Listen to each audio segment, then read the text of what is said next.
Dr. Reddy, welcome to the show.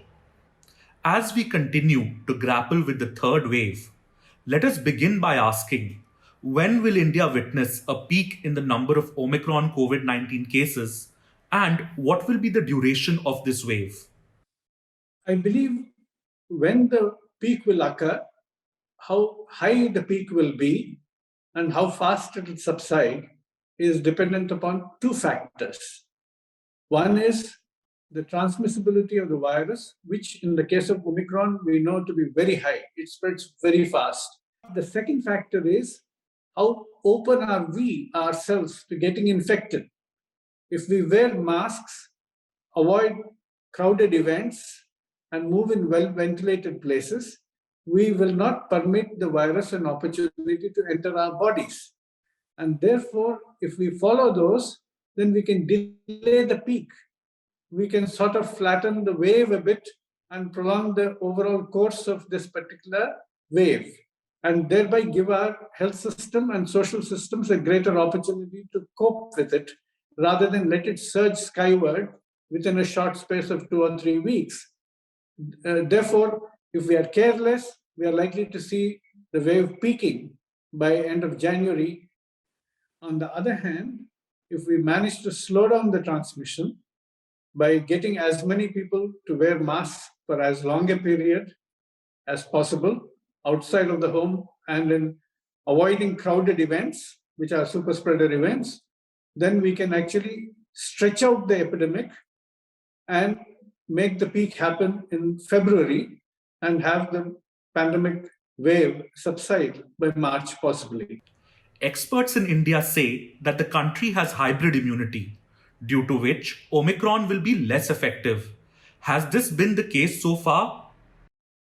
Well, we know for a fact that whatever immunity is there, whether it is because of previous infection or because of vaccines or because of a combination of both, does not fully protect against infection per se. It protects against severe illness, hospitalization, and death. Therefore, if you are counting the wave in terms of infections, no, the hybrid immunity is not going to protect you against infections. Masks will. But the hybrid immunity is likely to reduce the number of people who are severely ill. What sort of estimates do we have on the number of cases we'll see at the peak? And how will that compare with the numbers seen in the Delta wave? Also, what about the peak in hospital admissions and deaths when compared to the Delta wave?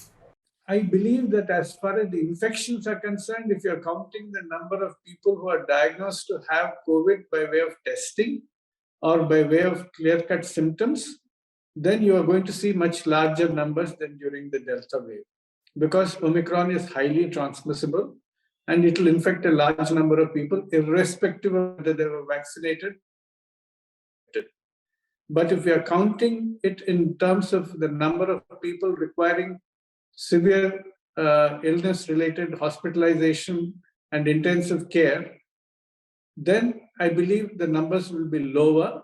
But it's also true that if we allow very large number of people to get infected, then we are likely to see some pressure on the hospitals as well. But the number of deaths are likely to be lower, certainly. One of the distinguishing features between the first and the second waves, which we need to take into account for the third wave, is the spread into smaller towns and rural areas from the large metros where the wave started. In the first wave, partly because of the lockdown and mostly because of the post-lockdown restrictions, we prevented much of the rural areas and many of the small towns from getting infected. And that's why the wave subsided. But during the second wave, we did not observe any of the precautions because of unrestricted travel, local body elections, assembly elections, religious gatherings.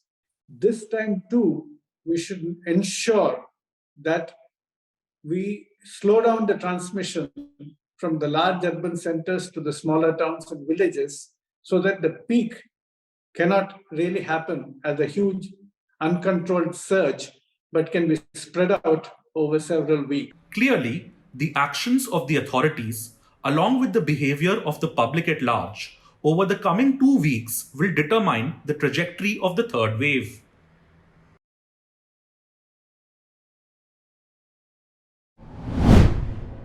If you like this video, share it and subscribe to Business Standard.